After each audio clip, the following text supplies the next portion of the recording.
muncul ajaran Jawa sekarang yang menyebutnya Kapitayan, itu pun banyak yang masih tercampur. Kalau ajaran Tuban ya itu tadi saya sampaikan, yang ajarannya sebelumnya, jauh sebelumnya itu namanya ajaran Huning.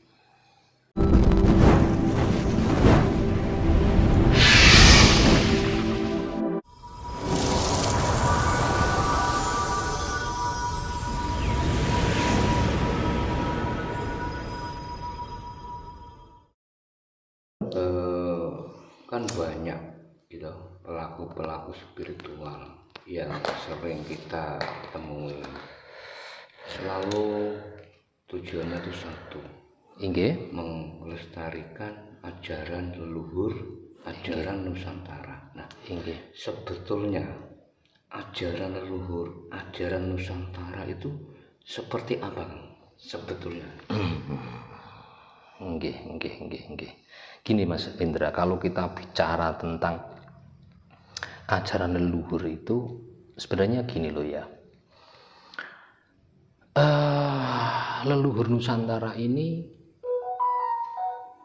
itu sangat multi banget, ajarannya itu sangat multi banget, multi banget karena sudah teradopsi atau bisa dikatakan sudah terakulturasi dengan ajaran-ajaran pendatang. Ya kita kembalikan pernah atau saya sampaikan 500 tahunan atau mongso atau manyongkro panggiling itu yang pernah saya sampaikan panjenengan. Jadi kalau ngomong ajaran Nusantara itu ajaran yang asal usulnya apa sih? Kan gitu kan? Pertanyaannya. Ya itu tadi kalau bumi Tuban nggih ngapunten, mungkin ini yang belum pernah disampaikan. Ajaran bumi Tuban itu namanya ajaran Huning. Ajaran Huning.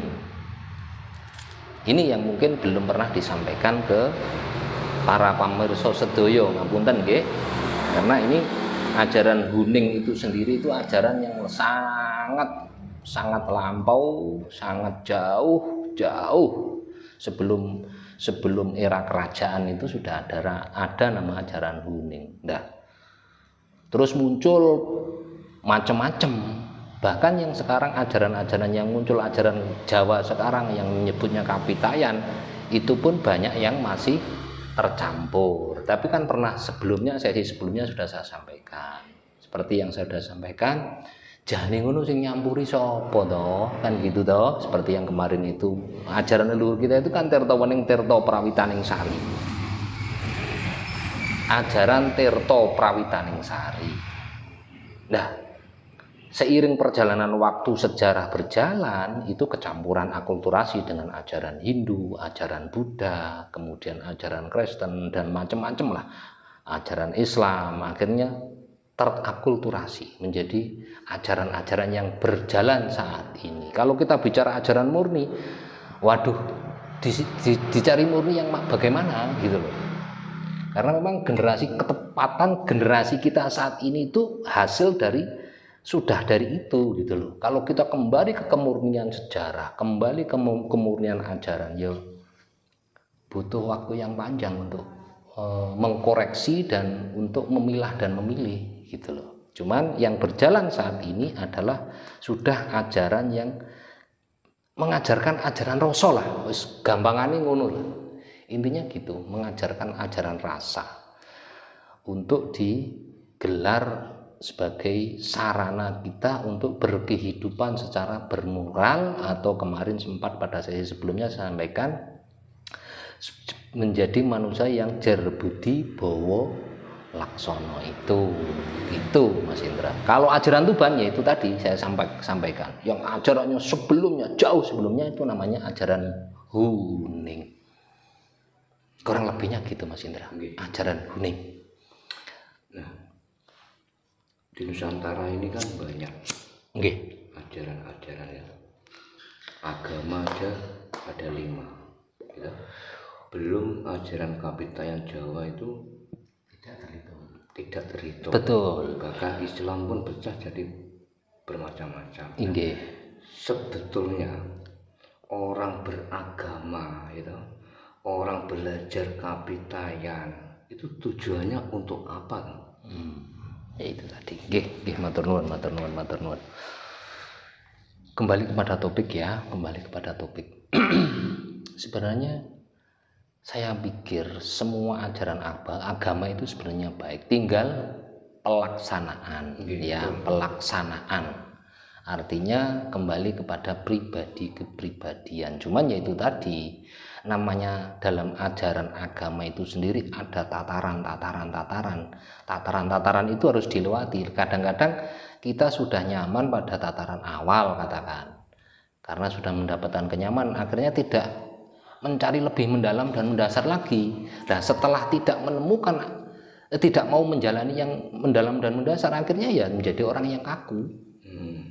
Nah padahal namanya ajaran itu puncaknya adalah kasih sayang, semuanya lah. Seperti saya tidak bicara atas nama agama ya, kan kita sebagai orang Nusantara kembali kepada ajaran Nusantara.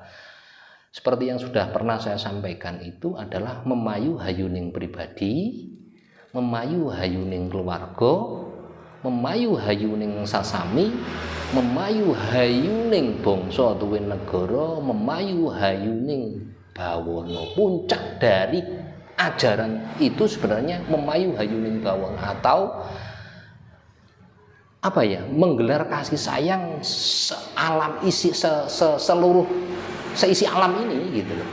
Menggelar kasih sayang, puncaknya di situ. Karena apapun agamanya itu kan pengennya damai, pengennya bahagia, sejahtera, dari raga maupun rasa, Ya monggo lah yang coba jenengan perhatikan, agama itu apa, diwakili oleh siapa yang membawa, itu kan mesti di situ. Ya nyun sewu itu memang begitu. Itu yang saya pahami. Cuman karena background saya ini orang Nusantara, wong Jawa ya, yang diajarkan leluhur saya yaitu tadi, ayo memayu hayuning pribadi, memayu hayuning keluarga, memayu hayuning sasami, memayu hayuning bangsa tuwin negara, dan memayu hayuning bawana. Tapi itu bisa dicapai kalau tanda kutip 3 hal tadi di awal. AQ ya, EQ dan SQ itu berjalan. Nah, selama ini 3 hal ini enggak diajarkan secara sempurna, tidak purna gitu loh. Makanya kemarin itu ada sampai pembahasan apa Kang, pesan dari luhur itu ada satu hal yang belum saya sampaikan, namanya tutup itu sampai purna, paripurna. Nah ini yang harus kita cari sampai ajaran paripurna itu sendiri gitu loh Mas Indra. Kurang lebihnya begitu Mas Indra. Okay. Tadi Kang Didin mengatakan bahwa tujuan orang beragama, orang belajar paguyuban cuma satu ya, kasih sayang. Tetapi kenapa dalam prakteknya di kehidupan masyarakat sekarang ini justru malah tidak sesuai dengan apa yang diceritakan oleh leluhur kita? Contoh, kadang kita satu agama aja bentrok. Apalagi belum beda aliran. Kadang orang yang beragama lihat orang Jawa dianggap orang yang musyrik dan sebagainya. Apakah seperti itu namanya orang beragama atau orang kapitayan? Itu yang sedikit menjadi permasalahan kita bareng Kalau itu kita bahas secara kompleks, ya ini sebenarnya seperti halnya tubuh Kang. Apunten, seperti halnya tubuh.